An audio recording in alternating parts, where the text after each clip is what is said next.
Okay, so hello everyone, especially grade 10 students. Today I will teach you about Unit 1, about the new edition of Grade 10. Okay, chẳng sẽ stay on here, chẳng ngày ní cho năng tôi điền mấy đi tìm muối để tuần bài sang lễ hầu thứ mấyគឺ new edition và Grade 10 là tiếng đọc. Okay, rồi mình waste time go together, chẳng mà khát cái từ on here.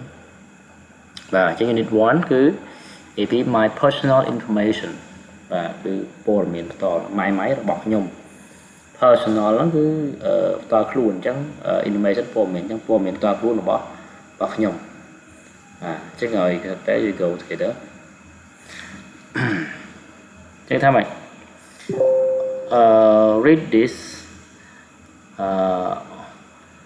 read this short sentence really short conversion right គេឲ្យយើងអានការសំណេរខ្លីនេះ Hi I'm Tim what's your name ខ្ញុំសួរថាស្អីខ្ញុំ Tim តារីគូអីបាទនេះវិញ Hello I'm Kosok ស្អីខ្ញុំ Kosok Good morning ញ៉ៃប្រើ Good morning Good morning Nice to meet you I'm Richard Jackson ស្អីនិយាយបានជួបអ្នកខ្ញុំគឺ Richard Jackson នេះ Richard chiaសំណាងនេះខ្ញុំជាសំណាង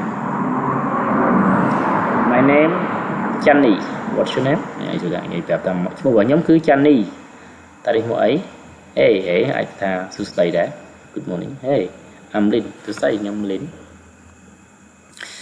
Good afternoon My name Vicky Jackson បាទសួស្តីខ្ញុំគឺ Vicky Jackson Hello Mrs Jacksonជាលក្ខណៈសួស្តីអ្នកស្រីជា Jackson ខ្ញុំគឺជាលក្ខណៈ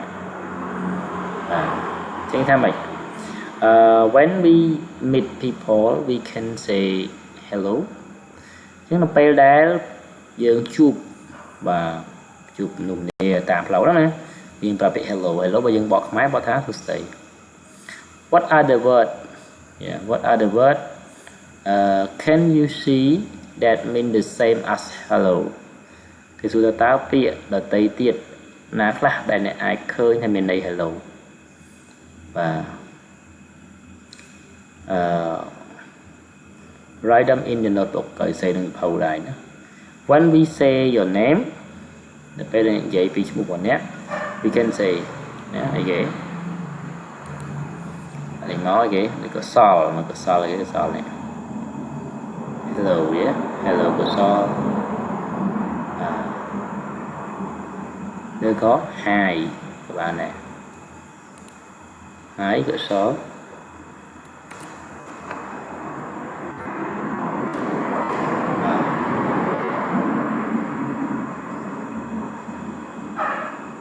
Cái này.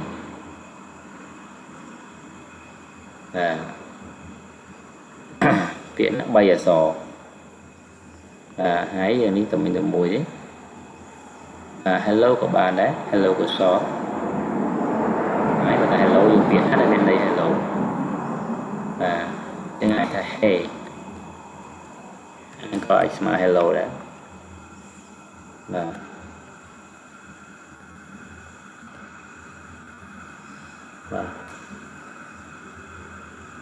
good morning các bạn đấy ok Yang main pihakច្រើន good afternoon okay Yang main pihak hi nè good morning okay nè này cái yang work in pair với cái cũ make similar conversion choose one word from each balloon nè này bảo ấp này balloon ấp bóng cái với cái đại cũ và cái phần này là sự điển này chơi rất tiện môi vì này hi hello hey good morning good afternoon những này được nè Hi, I'm Sovanareth. Hi, I'm Sovanareth. My name các bạn này. My name được here. Okay, lấy những mơ 1 tiết. Và đi look at this conversion. Cho những mơ ca này này. Hi Tim. Hey, có sao? Hẹn nó được như đấy. Hẹn. How old are you? Nên mẹ dục mà. I'm 15 nhưng mẹ dục đọc làm năm. How about you cho nét? I'm 15 too nhưng đọc làm năm đã.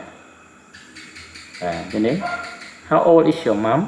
Và ta mặc bảo nét mẹ dục mà 638 and my dad 40 ចឹងគាត់មានអាយុ38ប៉ារបស់ខ្ញុំអាយុ40 How old are your parents តើឪពុកម្ដាយម្នាក់អាយុប៉ុន្មានយ៉ាងឆែកថា my mom's 42 and my dad 45ចឹងម៉ាក់របស់ខ្ញុំ42ប៉ា45ចឹងសំណួរមួយខ្ញុំឲ្យយើង homework ថា how old are you អាយុប៉ាគាត់ថាសួរ how old are you យើងឆ្លើយ I'm អញ្ចឹងមក I'm 17 years old អញ្ចឹងមក How old are your parents បាទអញ្ចឹងយើងអាចឆ្លើយតាមនេះបាទនេះបរូយើងនេះបាទនេះអូខេអានឹងឆ្លើយមក my mom man dad man ទេបងអូខេនេះយើងមាន listen បាទ listen ខ្ញុំ skip ព្រោះយើងត្រូវការចាក់នេះហ្នឹងអូខេហើយមើលនេះវិញ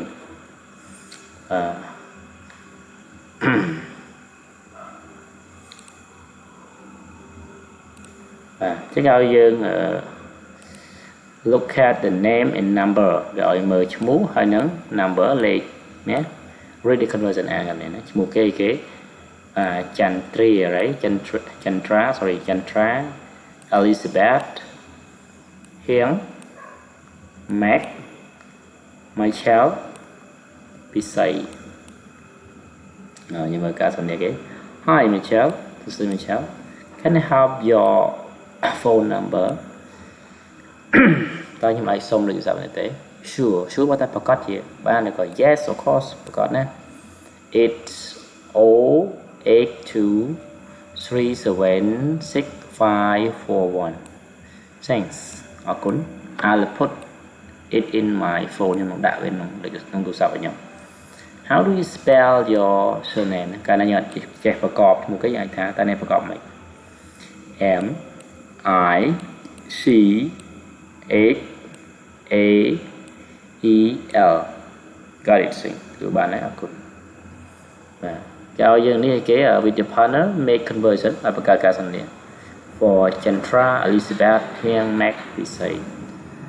Take turn to start ở những đồ quên này nè. Thì lấy mơ ca xong này cũng đủ muối. Cho choose two name new name cho đỡ một pi thay mày điện x chế sử dụng and phone number lấy từ sao phone number for yourself gặp của này. Write down in notebook ở sẽ nóng đầu đa giờ. Okay, lấy mơ ca xong này tham make conversation with your partner following the example. Và các ca xong này chúng mình đại cứu đôi phơ tà một thọ. Take turn to start mà trong đầu bên nhé trong đầu. You can change the underline word. Ai có đồ biệt để underline nhé, đồ bạn đủ chu dương to bạn này. Cho người mời bạn nhé. Hello. Hello. My name Linda. Yeah, what's your name? Nè, cho anh luôn này Linda này anh đồ mà chừng bạn này. I'm Sokking nha, nó đồ vào dừng bạn. Nice to meet you. Thì đấy bạn chụp nè. Và nice to meet you too. Thì bạn chụp được con đài. How are you? Thì số bài thế. How old are you? Tên nhạc dục man. I'm 14. Bây giờ dục đọc 4 nó. Bây giờ đọc 5 là I'm 15 nó. And you cho nhạc vĩnh. I'm 15. Nhưng mà dục đọc 5 cho nắm. Can I have your phone number? Mày xong rồi sao mày đấy? Sure, got it. Mà 80105346762. Thanks. I'll put it in my phone. Và nhầm đã bên tôi sắp. Sale sắp chẳng nè. How do you spell your name? Có mình. L-I-N-D-A. Got it. Saying. Chứ anh đâu ca dần này anh. Đồ chung máu hồ này và cả địa bàn. So be. Hello, what's your name? Nice to meet you. How old are you? What's your phone number? Okay. Easy. Cool. Đấy làm hạt mọi những homework nè. Chắc ai thôi cho homework đá nhưng mà này. Cái thằng bạn mình bạn thế xu thế easy. Và tiếp tục khai. Ao dân giấy bí khai. Nè, khai. Coi nâng bộ bọc khai là những ai khơi những và để January và hỏi để January và chẳng khai pi nếu mình tam đọc đấy pi kỳ và nhưng mình xây quay chỗ lời đồng bỏ tối chẳng kế chẳng March mình khai pi tới March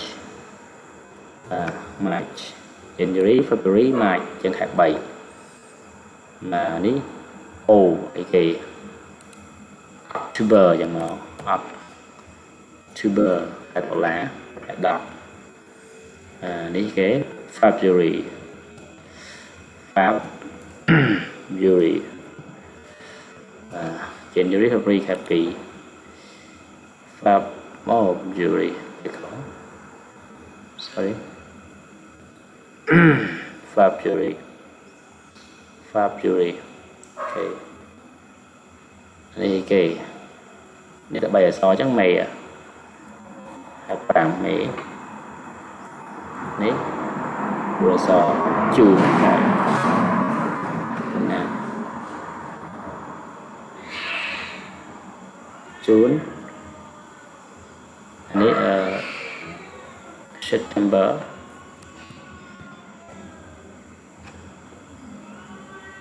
September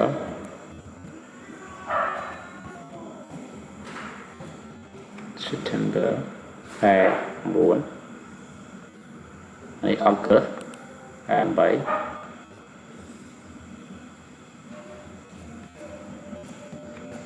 và sẽ hạ này April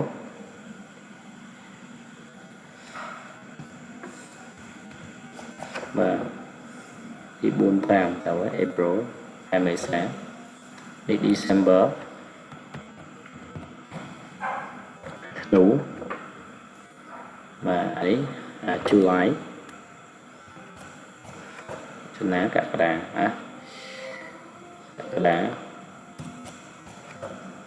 và anh ấy November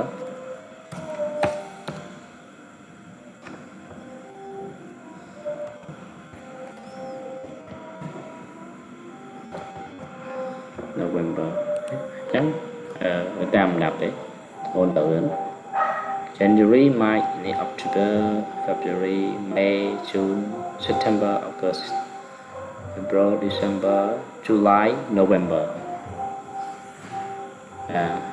Anh ấy gọi dân cu ruột nè, cu tìm thì ấy giống thế, giống mình ấy thế easy. Chẳng dân trăm cu ấy nghề, TP dân ở TP, second. TP second dân vô mó secondคือรอสอแอ